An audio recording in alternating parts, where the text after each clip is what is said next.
نو زیات تاخیر کول په افطاري کې چې مونځ ډېر لیټ شي نو دغه زیات مونځ لیټ کول دا صحیح نه دي بلکې افطاري دپاره ټایم مقرر کړي 15-20 منټ هغه نه پاس دې مونځ وکړي که بیا چاته خوراک ضرورت و نو هغه نه پاس دې بیا خوراک وکړي خو ډېر مونځ لیټ کول دا بیا صحیح نه دي او بل دا بعضې ورځې داسې وي چې کله کله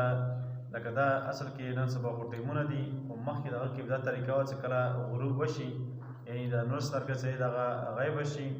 نو هغه نه پس دی بیا د کومه روژه ماته دی کوم ټایم وي د اذانه والا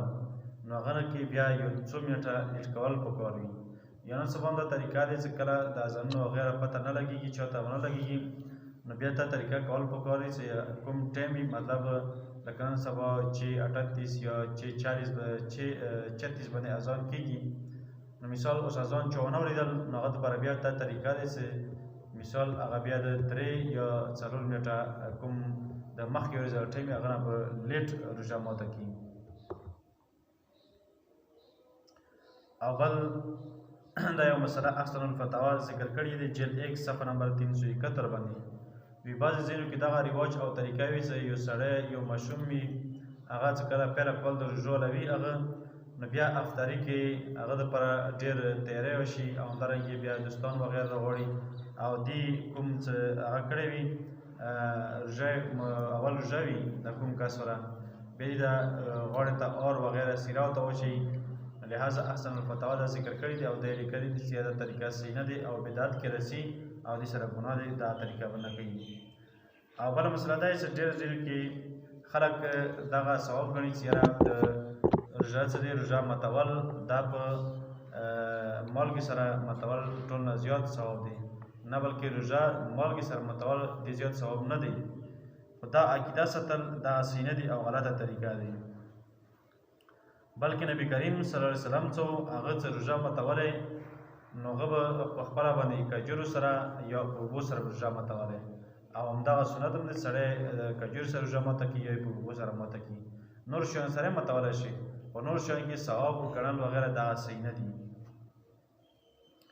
او بل دا چې کله یو ځلې اذان وشي او بیا اذان نه پس دې روژه ماتول دا لیټ کول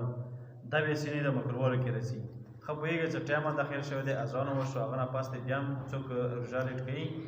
بیا طریقه صحیح نه دی بیا دې سره مکروهوالي ته خبره ځي او بیا دا مکروه دی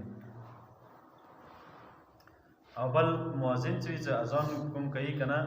نو هغه دپاره دا خبره پکار دی چې ټایم وکړي ټایم داخل شه د روژې ماتولو والا نو اول د خپله روژه ماته کړي هغه نه پس دې اذان وکړي او که دغه طریقه مؤذن کوي چې اول اذان وکړي هغه نه پس دې روژه ماته وي نو بیا دا طریقه مکروه ده صحیح نه دی